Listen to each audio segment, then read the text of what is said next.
do Senhor, irmãos e irmãs. É uma alegria sempre estar aqui nessa igreja querida, Casa na Rocha, de povo bem hospitaleiro. Eu e a Jane, a gente gosta muito de estar aqui junto com vocês. E eu fico muito contente também quando tem vocês lá em Campo Mourão.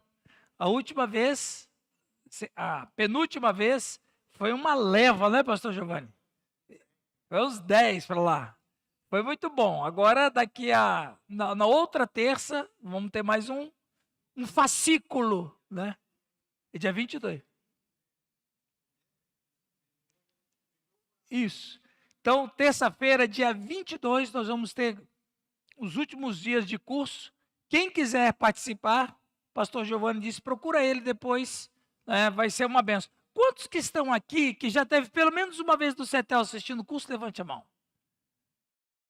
Olha que maravilha! Então vamos aumentar esse número aí, né? Vamos aumentar. Muito bem, queridos, eu gostaria de compartilhar com vocês uma breve mensagem. Eu vou ler 3 textos, geralmente eu não faço isso, mas hoje, devido à mensagem, eu vou ler 3 textos com vocês bem rapidamente. São textos iguais, para a gente poder trabalhar naquilo que eu tenho proposto para vocês. O primeiro texto que eu vou ler está não preciso abrir, depois vocês vão abrir o que eu vou pedir, mas esses 3 textos, irmãos, não precisam abrir, apenas escutem. Êxodo 3,15 diz assim: disse Deus ainda mais a Moisés: assim dirás aos filhos de Israel: o Senhor, o Deus de vossos pais, o Deus de Abraão, o Deus de Isaque e o Deus de Jacó, me enviou a vós outros. Este é o meu nome eternamente, e assim serei lembrado de geração em geração. Guarde bem esse texto aí no teu coração. O outro texto que eu gostaria de compartilhar com vocês está em Mateus 22, 32, que diz assim. Mateus 22, 32 diz assim: eu sou o Deus de Abraão, o Deus de Isaque e o Deus de Jacó. E também Atos 3, versículo 13 diz assim: o Deus de Abraão, o Deus de Isaque e de Jacó, o Deus de nossos pais, glorificou a seu servo Jesus, a quem vós traístes e negaste perante Pilatos, quando este havia decidido soltá-lo. São 3 textos parecidos. Eu sou o Deus de Abraão, Isaque e Jacó. Interessante, quando você para observar, esta fala é uma fala de Deus, não é uma fala do homem. O homem fala com Deus de outra maneira. Jeová Jireh, Jeová Nissim, Jeová Sabaoth. Mas quando Deus vai falar de si para os homens, ele se apresenta como o Deus de Abraão, o Deus de Isaque e o Deus de Jacó. Agora, a grande questão é essa. Por que ele não disse que ele é o Deus de Adão? Adão foi o primeiro homem. Adão pecou, mas Abraão também. Por que ele não disse, eu sou o Deus de Abel? Porque Abel, a gente sabe pelas escrituras, que Abel foi o filho escolhido para ser o descendente do Messias. Por que ele não cita esses nomes? Por que ele fala Abraão, Isaque e Jacó? Por quê? Por uma razão muito interessante. Abraão, Isaque e Jacó, cada um deles tiveram uma experiência diferente com Deus. Cada um deles, eles não tiveram a mesma experiência. Eles tiveram experiências diferentes com Deus. E essas experiências diferentes com Deus é a experiência que todos nós devemos ter. Da seguinte maneira, assim como Abraão, Isaque e Jacó tiveram cada um uma experiência diferente, nós devemos ter as 3 experiências deles em nossas vidas, de maneira igual. E é exatamente isso que eu gostaria de falar com os irmãos dessa noite. Quando você diz que acredita em Deus, o que você quer dizer? Alguém chega e encontra com você e fala, você é cristão, crente? Sou. Você acredita em Deus? Eu acredito em Deus. O que isso significa para você? O que você responderia? Se Abraão, Isaac e Jacó estivessem aqui agora, e a gente perguntasse para eles, o que significa para você acreditar em Deus? Eles teriam a resposta.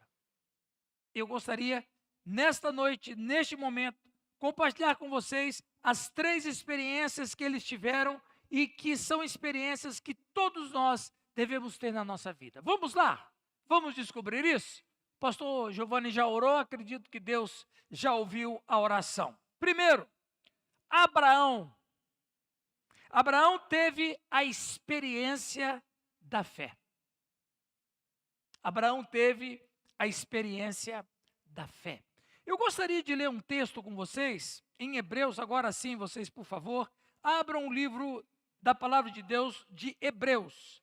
Hebreus, capítulo de número 11, verso 17 a 19. Hebreus, capítulo 11, verso 17 a 19, quando diz assim: pela fé, Abraão, quando posto à prova, ofereceu Isaque. Estava mesmo para sacrificar o seu unigênito, aquele que acolheu alegremente as promessas, a quem se tinha dito: em Isaque será chamada a tua descendência, porque considerou que Deus era poderoso até para ressuscitá-lo dentre os mortos, de onde também, figuradamente, o recobrou. Irmãos, olha que cena interessante. Abraão, ele é esse homem da fé, ele é o pai da fé. Mas, o que é fé? Aí alguém vai dizer, fé é acreditar em Deus. Não, fé não é acreditar em Deus. O que é fé? Veja, a chuva. A Bíblia vai dizer, e preste atenção no que você vai ouvir. Se você procurar no Antigo Testamento, você não vai encontrar a palavra fé. Aliás, a única vez que você vai encontrar, a única vez em todo o Antigo Testamento, a palavra fé é em Abacuque, quando ele vai dizer, o justo viverá por fé. A exceção desse versículo, você não vai ver em nenhum outro texto da Escritura do Antigo Testamento a palavra fé. Mas por que Abraão é chamado o pai da fé? E por que o autor de Hebreus disse que pela fé se não há a palavra fé no Antigo Testamento? Não é interessante? Então vamos lá. A palavra usada para a equivalência à fé no hebraico é emuná. Emuná, ela é uma palavra que se equivale à fé, mas emuná é uma palavra que significa uma confiança por experiência. Uma confiança absolutamente firme, forte, racional. Isso é emuná no Antigo Testamento. Por exemplo, você vai atravessar um rio. Você vai entrar naquele bote, ou você vai entrar naquele barco e você vai navegar até o outro lado do rio. Quando você chegar lá, você vai dizer para as pessoas, aquele barco, ele é confiável. Você pode subir nele, que você vai chegar aonde você quiser. Isso no Antigo Testamento é emuná, é essa confiança firme, é pisar numa rocha e falar, essa rocha me aguenta, eu vou ficar nessa rocha, essa rocha me sustenta. Isso é emuná. A Bíblia vai dizer que Abraão, ele tinha emuná, que no Novo Testamento o equivalente é fé. Então, o que de fato Abraão tinha? Abraão tinha uma confiança inabalável, porque Abraão tinha uma experiência sólida com Deus. Uma experiência sólida, não era uma experiência assim aleatória, um achismo, uma experiência assim, vamos que dá certo. Não, ele tinha a plena certeza, a plena confiança, porque ele havia experimentado. Deus é um Deus que pode ser experimentado. Deus é um Deus que pode ser realmente testado de maneira sensorial. Por exemplo, tem um versículo na Bíblia que vocês conhecem bem. Ó, provai e vede que o Senhor é bom. A palavra provai no hebraico é ta'am. Ta'am é uma prova sensorial, é o que eu acabei de fazer. Essa água está geladinha. Isso é Ta'am no hebraico. É a mesma palavra que é usada no Salmo 37 para dizer, ó, Ta'am, Deus, e vede que Ele é bom. Ou seja, no Antigo Testamento, ele trabalha com bases sólidas. Abraão, ele tinha uma confiança sólida em Deus. Por que ele tinha essa confiança sólida em Deus? Porque ele tinha um relacionamento sólido com Deus. Então, veja bem, e preste atenção no que você vai ouvir de Deus aqui. Olha, eu vou ler esse texto outra vez, e ele passa tão desapercebido. Olha só o que o autor de Hebreus vai dizer. Vai dizer assim, no Hebreus capítulo 11, versículo 17, vai dizer que Deus pediu o filho, etc, etc. Mas olha o verso 19 o texto, o autor de Hebreus, que de acordo com Martim Lutero foi Apolo, então foi mesmo porque Lutero falou. Então veja, o autor de Hebreus, ele vai dizer uma coisa que Moisés não disse. Porque Deus não revelou para Moisés, mas revelou só para o autor de Hebreus. Olha o que ele disse, verso 19. Por que Abraão estava disposto a sacrificar Isaque? Porque considerou que Deus era poderoso até para ressuscitá-lo dentre os mortos. Mas você vai falar assim, ok, é isso mesmo, Deus ressuscita mortos ou não ressuscita? Qual é a base que nós temos da ressurreição dos mortos? A ressurreição de Cristo. Então, como é que nós cremos que Deus é um Deus que ressuscita mortos? Porque há evidências nas Escrituras. Mas qual era a evidência do tempo de Abraão? Zero! Ressurreição de mortos não era um assunto que havia em pauta no período dos patriarcas. Falar de ressurreição de mortos no período dos patriarcas era falar de uma bobagem sem tamanho. Mas Abraão tinha emuná. Ele falou assim, se Deus pediu o meu filho em sacrifício, eu vou sacrificá-lo, o meu filho morrerá, mas o Senhor vai ressuscitá-lo. É o que diz o testemunho das Escrituras. O que é isso? É emuná. A Bíblia vai dizer em Romanos 4,16, esta é a razão porque provém da fé, para que sejamos segundo a graça, a fim de que seja firme a promessa para toda a descendência, não somente ao que está no regime da lei, mas também ao que é da fé, que teve Abraão. Aí olha o que Paulo vai dizer, Abraão é o pai de todos nós. Abraão é o pai da fé. Agora eu pergunto, como está a sua fé?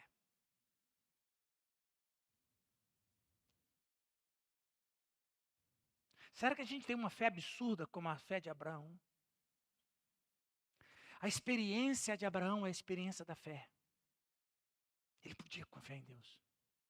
Ele podia experimentar de Deus. Ele poderia passar a vida inteira debaixo de tribulação. Ele tinha emuná. Ele tinha fé. Ele tinha uma confiança inabalável. Ele tinha fé. Veja, nós vivemos num período, meus irmãos, na história da civilização humana, que os sociólogos chamam de pós-modernidade, que é a época da desconstrução de princípios, que é a época da desconstrução dos conceitos e dos sistemas construídos. É o império do relativismo, é o império do subjetivismo, é o império onde os valores supremos como Deus, unidade, verdade, entram em falência. Nós vivemos dentro desta sociedade, nessa época em que se caracteriza pelo hedonismo, pelo prazer, não importa como chega esse prazer. Vivemos na época do aniquilamento da moral. E a grande questão é, numa época dessa, de falta de compromisso com tudo e com todos, como está a nossa fé? Qual é a experiência de fé que nós temos? Qual é o nível de relacionamento que a gente tem com Deus? Se Abraão estivesse aqui agora, e se eu perguntasse para ele, Abraão, para você, o que significa crer em Deus? Abraão diria: Deus é um Deus que a gente tem que ter fé. Tem que ter fé. Hebreus 11:17 é muito claro quando ele fala nesse período de fé. Agora, veja, o pedido de Deus para Abraão é abominável para nós, é ou não é? Pedir um sacrifício humano e ainda de um filho? É como se Deus estivesse falando assim para Abraão: Abraão, é verdade. Eu não quero que você faça algo tão terrível, mas o meu filho vai ser sacrificado por você. Essa experiência de fé que Abraão tem. Tiago 2:21. Não foi nosso pai Abraão justificado pelas obras quando ofereceu seu filho Isaque sobre o altar? Você vê que a fé estava trabalhando com as suas obras. E como resultado das obras, a fé foi aperfeiçoada. E se cumpriu a escritura, a qual diz: ora, Abraão creu em Deus, e isto foi imputado para a justiça, e foi chamado amigo de Deus. Numa época em que Deus é uma figura descartável na sociedade. Numa época onde a figura de Deus é desprezada na sociedade. E nós vivemos nessa sociedade. A pergunta que eu faço para todos nós é: que nível de fé nós temos? E eu não estou falando de fé de acreditar em Deus. Fé não é acreditar em Deus. Fé é uma confiança inabalável em Deus. Acreditar, eu posso acreditar também. Eu posso acreditar no Val. Eu posso me dar mal, mas eu acredito nele. Eu posso acreditar no pastor Rildo. Pastor Rildo, você vem aqui amanhã? Eu vou, pastor. Pode deixar que amanhã eu vou. Eu acredito que ele vai vir, mas o pastor Rildo pode furar o pneu do carro, pode ter um problema no motor. Ele está preso a limitações. Você pode confiar, mas você não tem, você pode acreditar, mas você não tem certeza que aquela pessoa vai cumprir aquilo, e nem mesmo você. Mas Deus não é assim. Por isso que nós não acreditamos, a gente confia em Deus. E essa é uma confiança inabalável. Abraão vai chegar e vai dizer: eu vou sacrificar o meu filho, porque Deus vai ressuscitá-lo. Isso é emuná, confiança. Muito bem, em segundo lugar, a segunda experiência que nós temos, a primeira, eu sou o Deus de Abraão. Qual é a experiência de Abraão? Fé. Se a gente perguntar para Abraão: Abraão, o que significa acreditar em Deus para você? O que ele diria? Deus é um Deus que temos que ter fé. Segundo lugar, Isaque.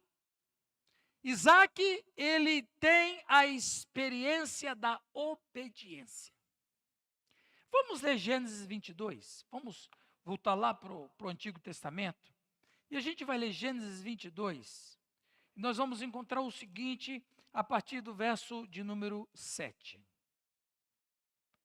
Quando Isaque disse a Abraão, seu pai: meu pai, respondeu Abraão: eis-me aqui, meu filho. Perguntou-lhe Isaque: eis o fogo e a lenha, mas onde está o cordeiro para o holocausto? Essa pergunta do Isaque é uma pergunta de um menino que tem experiência cultica. Ele sabe o que o pai faz. Ele sabe que o sacrifício tem que ter um animal, tem que ter a lenha, tem que ter o altar. É a experiência de Isaque, porque Isaque cultuava com o pai todo dia. Ok. Continuando. Respondeu Abraão: Deus proverá para si, meu filho, o cordeiro para o holocausto. E seguiu ambos juntos. Chegando ao lugar em que Deus lhe havia designado, ali edificou Abraão um altar. Sobre ele dispôs a lenha. Amarrou Isaque, seu filho, e o deitou no altar em cima da lenha. E estendendo a mão, tomou o cutelo para imolar o filho. Mas do céu lhe bradou o anjo do Senhor: Abraão, Abraão. Ele respondeu: eis-me aqui. Então lhe disse: não estendas a mão sobre o rapaz, e nada lhes faça, pois agora sei que temes a Deus, porquanto não me negaste o filho, o teu único filho. Preste atenção. Isaac tem aproximadamente 14 anos. 15. Ele está indo para o pai para um lugar que nem o pai sabia. Ele, menino curioso. Pai, nós estamos indo aonde? Nós vamos num lugar aí. Beleza. Chega mais um pouquinho. Pai, nós estamos indo aonde? Isaac, nós vamos cultuar a Deus. Ora, cultuar a Deus, o que vinha na cabeça dele na hora? O que vinha na cabeça do Isaac na hora? O sacrifício. Não vamos cultuar a Deus? Vamos. Opa, mas cadê os paramentos? É você. É você, meu filho. Ele tem 14 anos. Ele falou, eu? O que o menino de 14 anos ia fazer? Mandou. O pai tem 100 anos, ele tem 14. O pai não me pega nunca. Eu sei o caminho de casa. Aliás, vou ficar uns 3 dias fora de casa para o pai esquecer. Por que Isaac não fugiu? Sabe por que o Isaac não fugiu? Por uma razão. Pai, por que o senhor vai me sacrificar? E o pai disse, porque Deus mandou. E Isaac vai dizer, se Deus mandou, a gente tem que obedecer. Se Abraão é o pai da fé, Isaac é o pai da obediência. Ele se aceitou ser sacrificado. E o texto é tão interessante, pastor Giovanni, que o texto mostra um Isaac passivo. Porque ele aceita o pai amarrá-lo. Ora, a experiência de Abraão com Deus assim é uma. A experiência do filho assim é outra. São 2 visões diferentes de Deus. Esse aqui fala, Deus, a gente tem que ter fé e ele vai ressuscitar meu filho. E o outro aqui é, Deus tem que ser obedecido.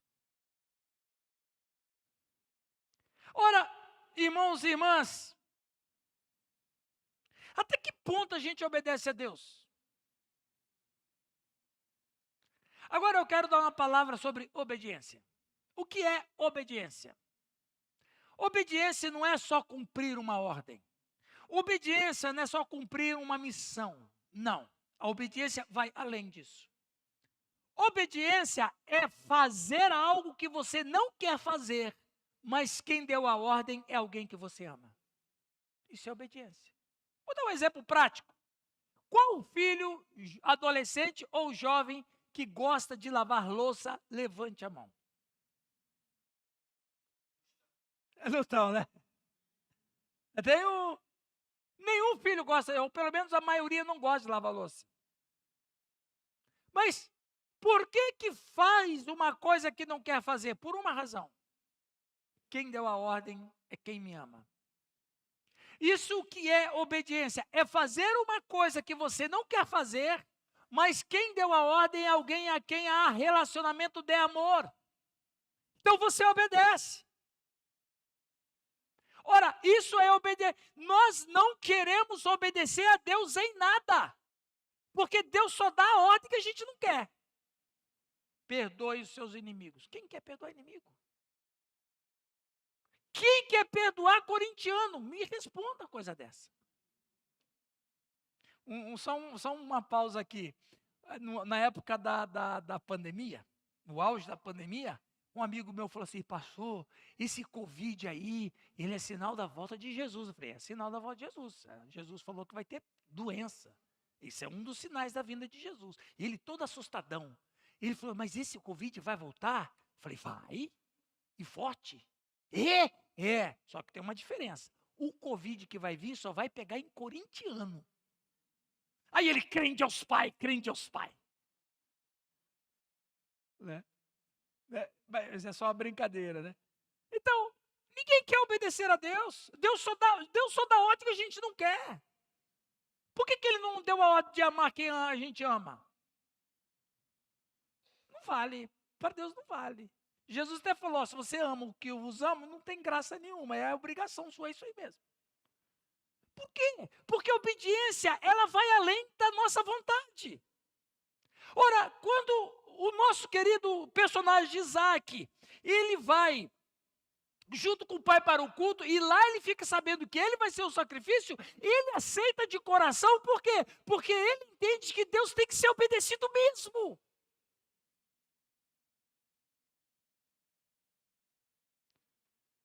Veja, o que Deus falou é isso aí. Eu não quero fazer, não estou disposto a fazer, mas o Senhor me ajude a fazer.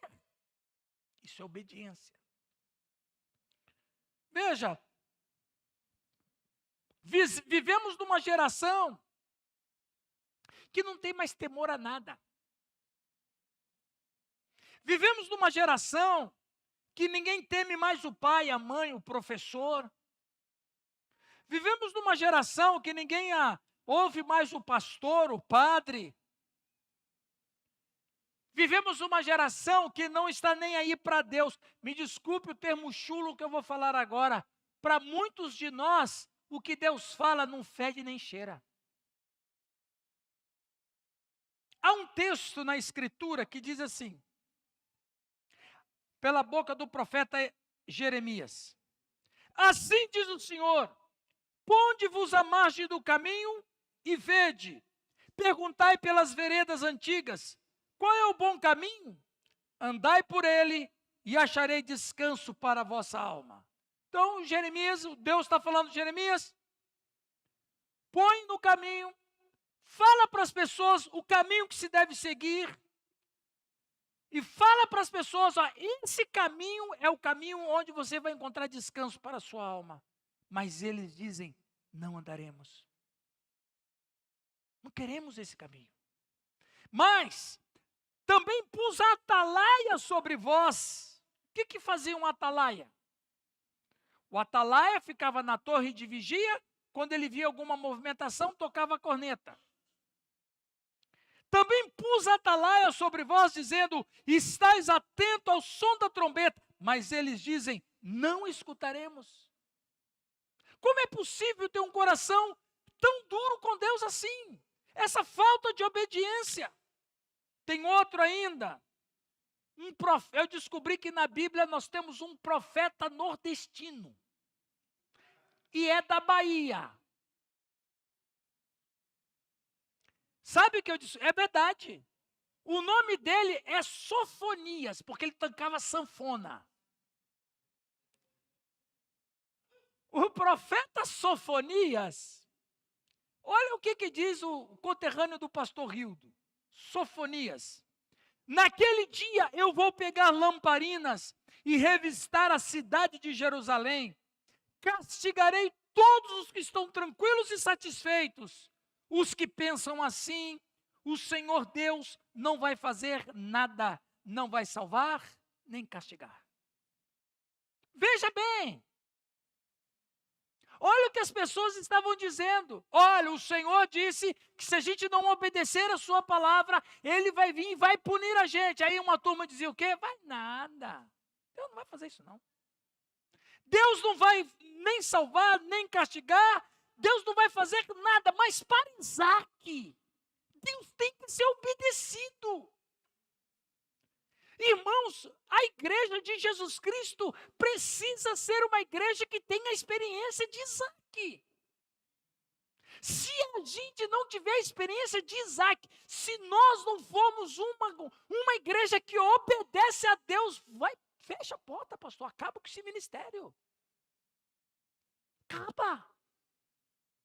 Porque uma das maneiras que a igreja glorifica Cristo é ela viver em obediência.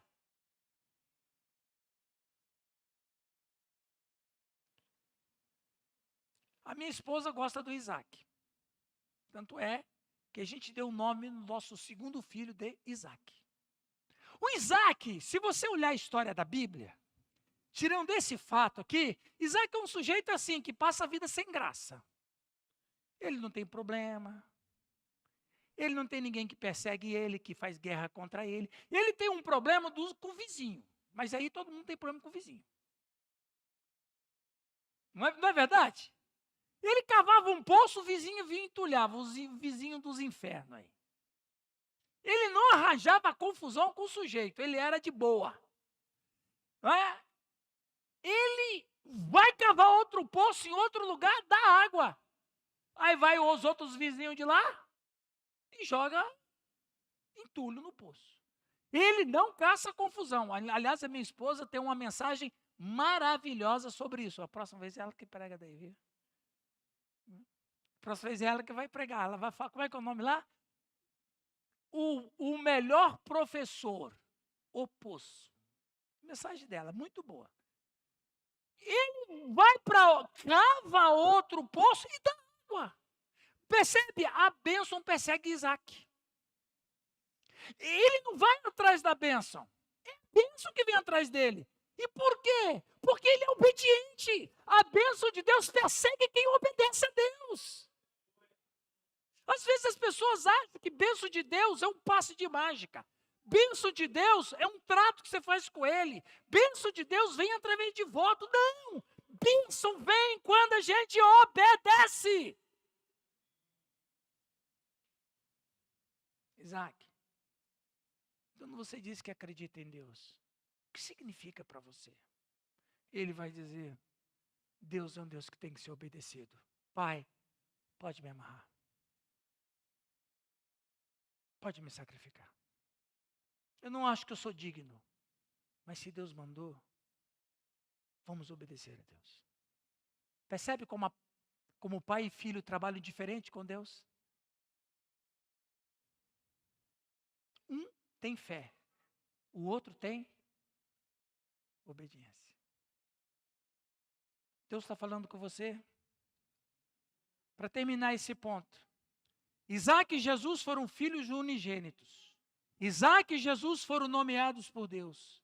Isaac e Jesus foram oferecidos como holocausto. Isaac e Jesus eram cordeiros sacrificiais. A diferença é que Deus interveio no sacrifício de Isaac e ele veio para sacrificar o seu filho, Jesus Cristo. Jesus disse, João 14, 21, quem tem os meus mandamentos e lhes obedece, esse é o que me ama. Aquele que me ama será amado por meu Pai, e eu também o amarei e me revelarei a ele. Qual é a segunda experiência? A experiência da obediência. É a experiência de Isaac. Amém, irmãos? Em terceiro e último lugar, ok, eu sou o Deus de Abraão. Qual era a relação que Abraão tinha com Deus e Deus tinha com Abraão? Fé. Em segundo lugar, eu sou o Deus de Isaac. Qual era a ideia de Isaac em relação a Deus? Obediência. Eu deixei o melhor por último, porque o marvado tem que ser em último lugar. O marvado é o que tem em último lugar. O nosso querido Jacó. Jacó, qual é a experiência do Jacó? Jacó tem a experiência do arrependimento. Gênesis 32,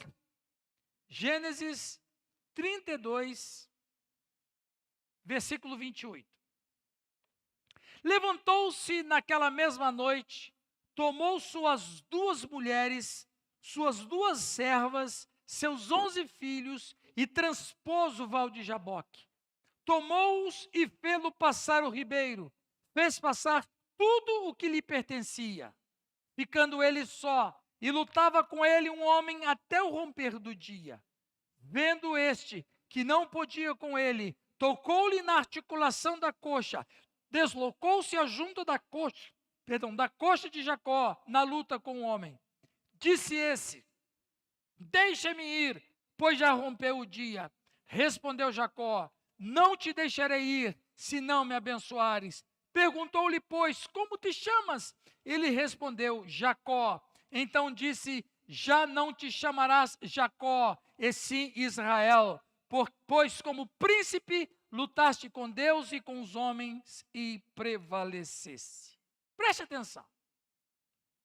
Jacó tem a experiência do arrependimento. O Jacó é malandro. O Jacó é uma figura interessante. Quando a gente fala de Jacó, nós estamos falando de um sujeito esperto, o carioca, que é esperto. Se tem um povo brasileiro esperto, é o carioca. E o capixaba também. Veja, a palavra Jacó, eu vou fazer uma pergunta, eu gostaria que você respondesse. O que significa a palavra Jacó? Quem falou? Quase chamou ele de pilantra. Mas ele era mesmo. Trapaceiro, pilantra, sem vergonha, bandido. Ele era isso mesmo. Mas preste atenção. A palavra Jacó, do hebraico Jacob, olha só, o que ela falou é a interpretação do nome, mas não é bem assim. A palavra Jacob no hebraico significa ele agarra. Qualquer coisa era Jacob. Porque é o que agarra. O que pode agarrar? Sei lá, qualquer coisa. Que segura aí. Uma manivela, uma mão francesa. Isso é agarrar, é segurar. Mas veja, quando ele nasceu o quê? Agarrado no calcanhar do irmão. Então, a palavra Jacob significa aquilo que agarra. Até aí está correto, não tem nada de errado. Mas o enganador é a interpretação que se dá à ação dele. Os irmãos entenderam? Mas eu vou repetir, quem sabe alguém não entendeu. A palavra Jacob significa ele agarra. Chamar o Jacó de trapaceiro é a interpretação que se dá à ação dele. Porque ele segurou no calcanhar do irmão, puxou o irmão para trás para ficar na frente. Ou seja, o Jacó, ele já nasce com aquela ideia de passar os outros para trás. Isso é, de fato, pilantragem. E você pode observar que o Jacó, a maior parte da vida de Jacó, ele viveu segurando o calcanhar do irmão. O que ele fez? Ele roubou o direito de primogenitura, praticamente roubou. Ele roubou a bênção do pai. E outra, com uma paulada ele matou, com uma paulada ele matou 2 coelhos. No caso dele, com uma paulada ele pecou 2 vezes. Ele mentiu para o pai e roubou a bênção do irmão. Mas que jeito que não perdoa nem a família? O que é Jacó? Jacó é um sujeito que ele vai ganhando coisas, ele vai comprando, ele vai acumulando bens ilícito. Ele é rico, mas ele não é rico porque ele foi abençoado por Deus. Ele tem posses, ele tem bens, porque ele passou a vida inteira enganando as pessoas. Ele é igual os políticos brasileiros aí, não todos, uma boa parte deles, não é? São ricos não por nada, por dinheiro ilícito. Ou seja, ele passou a vida inteira enganando, mentindo, trapaceando, tudo. Tudo que ele conseguiu na vida de bens foi enganando, foi sendo corrupto, foi corrompendo. A vida dele inteira foi isso. A vida inteira dele foi mentir. Vocês conhecem alguém que mente pra caramba aí? A vida inteira dele foi mentir. A vida inteira dele foi enganar. A vida inteira dele foi fazer coisas horríveis para pegar bens de outras pessoas. Então, ele é um sujeito riquíssimo. Mas sabe, irmãos, pecar cansa. Pecar cansa. Ele chega uma hora da vida dele que olha para a vida dele, pastor Giovanni, e fala: de que adianta eu ter isso aqui? A minha vida é um lixo. Eu sou uma fraude. Eu sou rico, mas não sou. Ele tem crise. Ele tem crise de identidade. Ele tem crise emocional. Ele tem crise espiritual. ele tem crise familiar, ele é um sujeito que passou a vida inteira enganando os outros e conseguindo coisas através do engano. O que ele precisa ter na vida dele? Arrependimento. Veja bem,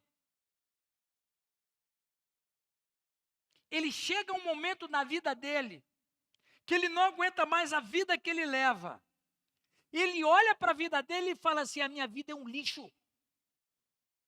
Me desculpe. Ele chega um estágio da vida dele e diz: minha vida é uma porcaria.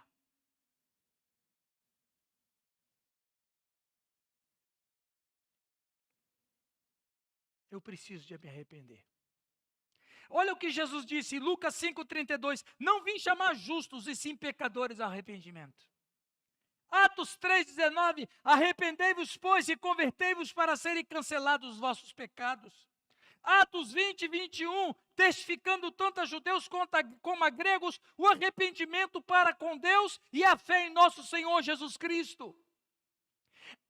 O ponto de referência de Jacó foi a luta com o anjo.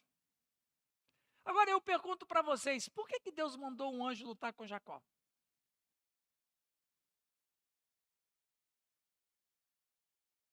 Não foi sem razão, hein, Paulo? Não foi sem razão.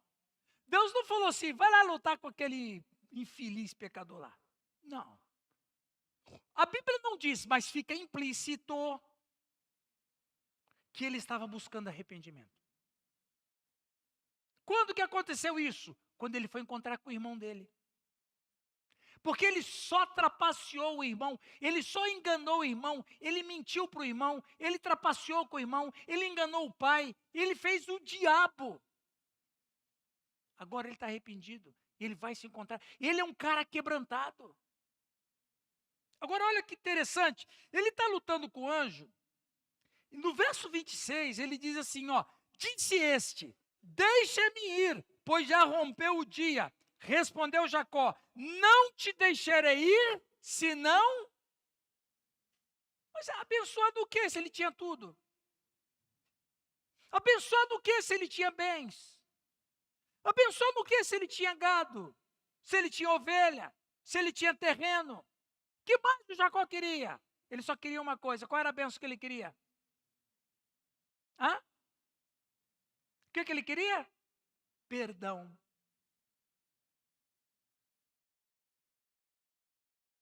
Irmãos, se tem um fator libertador na vida, chama-se perdão de Deus.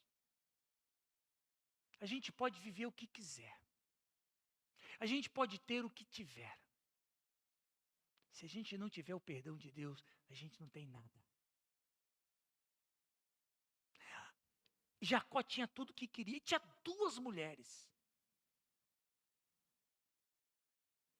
Ter mais de uma mulher no Oriente Médio era sinal de poder.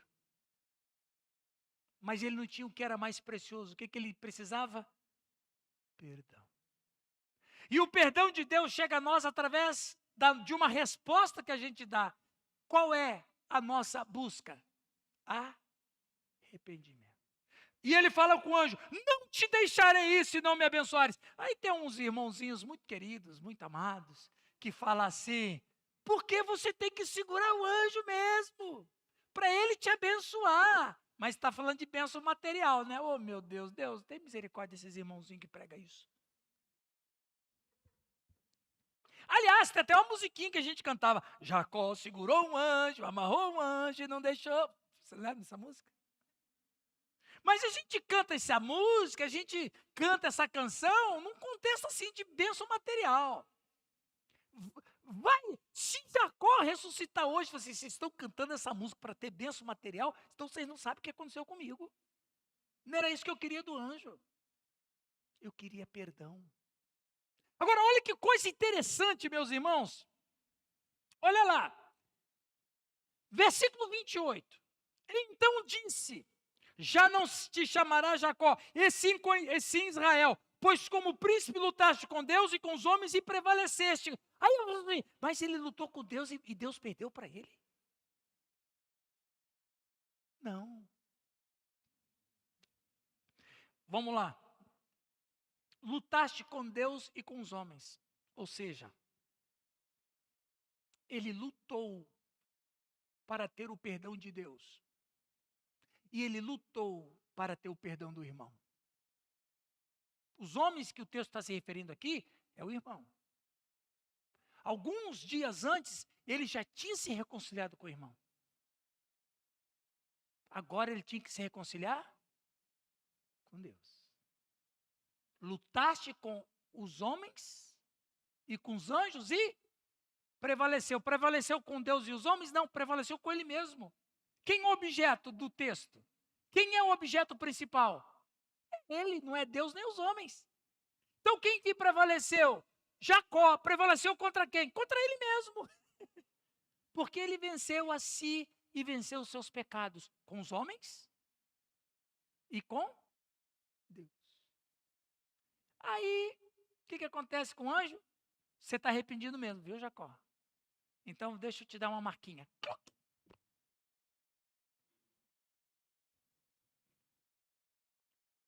Vocês que têm filhos com 7, 8 anos, ou netos, como eu e a Jane temos uma neta de 7 anos, pensa numa turma questionadora. Não é, doutora? Criança dessa idade questiona tudo, não é? Você imagina o neto de Jacó fala, vô, por que você está mancando? Aí ele vai dizer, porque o vô era um lixo. E Deus me fez mancar para que eu me lembre todos os dias que eu sou um arrependido. Cada vez que Jacó andava, ele lembrava, sou um arrependido. Essa é a marca que a gente tem que ter na vida cristã. Se Jacó estivesse aqui agora, e a gente perguntasse para ele, Jacó, o que significa crer em Deus para você? Ele responderia, Deus é um Deus que a gente tem que viver em constante arrependimento. É o que a gente precisa. Lutero dizia, nós temos que lembrar do Evangelho todo dia, porque todo dia a gente esquece dele. Todo dia. Jacó levanta, ele vai lembrando que ele é um arrependido diante de Deus. É interessante, não é? Agora, para concluir a mensagem, eu poderia falar mais coisas aqui, mas deixa. Fiz 18 páginas, pastor. Não, vamos adiante aqui. Deixa eu ir passando, deixa eu ir passando. No livro eu não digo, um opúsculo saiu. Lucas 5,31 diz, respondeu-lhe Jesus, os sãos não precisam de médicos, e sim os doentes. Não vim chamar justos, e sim pecadores ao arrependimento. Salmo 51,17, sacrifícios agradáveis a Deus são espírito quebrantado, coração compungido e contrito, não desprezarás, ó Deus. E Deus manda o anjo, pode ir, anjo, porque o Jacó está pronto para pedir perdão. Salmo 34,18, perto está o Senhor dos que têm coração quebrantado e salva o de espírito oprimido. Para concluir, eu falei no começo desta mensagem das 3 experiências que eles tinham. Qual é a primeira experiência? Fé. Segunda experiência? E a terceira experiência? Arrependimento. Na vida cristã, as 3 estão juntas inversa. Primeiro a gente tem que se arrepender, para depois obedecer, para gerar. Se você perguntar para as esposas deles, o que significa Deus para você? Sara ia dizer, Deus é o Deus do milagre, me fez mãe com 90 anos de idade. Se perguntar para Raquel, o que significa Deus para você? Ela iria dizer, Deus é o Deus que tira a vergonha. Qual é a experiência que você tem com Deus? Se a pessoa perguntar para você, o que significa para você, Ana, dizer que acredita em Deus? O que você responderia? Amém, meus irmãos? Que Deus nos ajude a ter essas experiências na nossa vida, né? Vamos orar a Deus.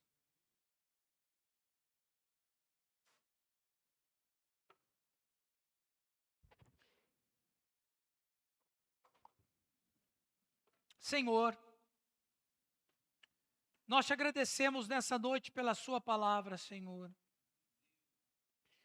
E nós precisamos, e muito, Senhor, de ter as experiências que esses patriarcas tiveram contigo. De fato, a gente não pode viver nesse mundo sem ter um arrependimento diário, porque todos nós somos pecadores.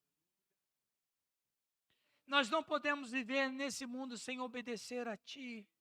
E se a gente não tem condição de obedecer,